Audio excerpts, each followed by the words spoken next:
right, thank you very much. Well, 7 years ago, the terrorist attacks on 9/11 changed the way many Americans viewed the Arab world, and in particular, Arab Americans.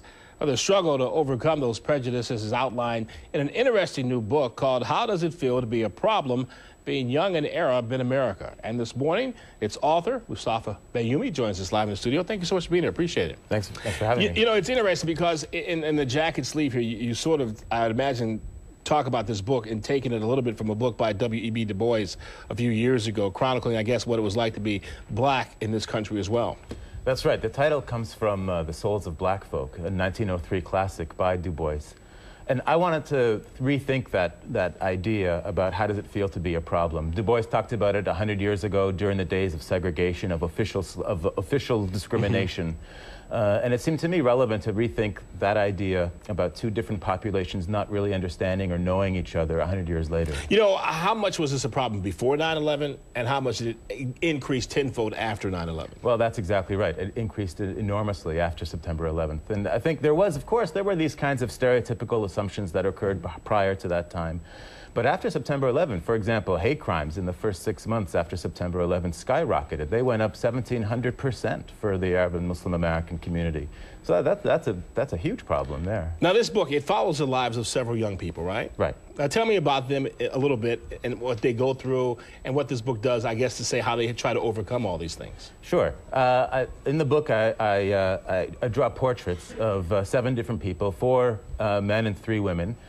I have stories of a man who's an Arab American soldier who fights 2 tours in Iraq. I thought that was an interesting story to tell. I have an Iraqi American woman, what it's like to be Iraqi American while your country's at war in Iraq. I have the story of a woman who fought for the right to run for her student office in high school because she was religious and she didn't want to go to school dances, and basically the school administration had forced her out of her position, and she fought to regain that.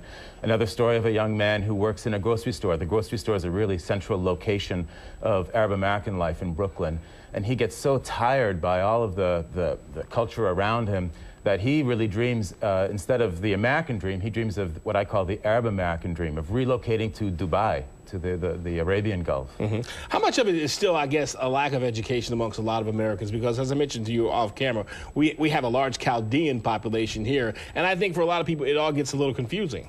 Yeah, sure. I mean, you know, it's unfortunate, actually, that Americans, even though there's been a lot of interest in the Middle East since September 11, that still, I think, basic knowledge is still quite lacking. You know, there was a study a few years ago that said 1 in 10 Americans believes that Muslims, people who are worshiping Islam, believe in a moon god.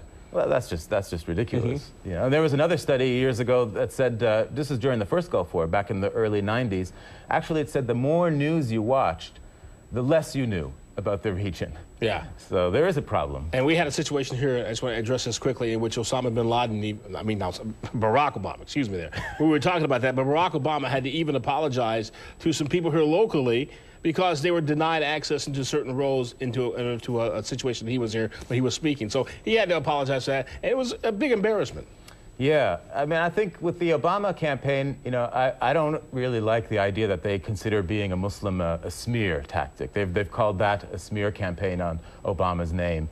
Yeah, I wish the Obama campaign would actually take what I call the Seinfeld approach. You know, Obama can say, well, I'm not a Muslim, people have called me a Muslim, but I'm not a Muslim. Not that there's anything wrong with that.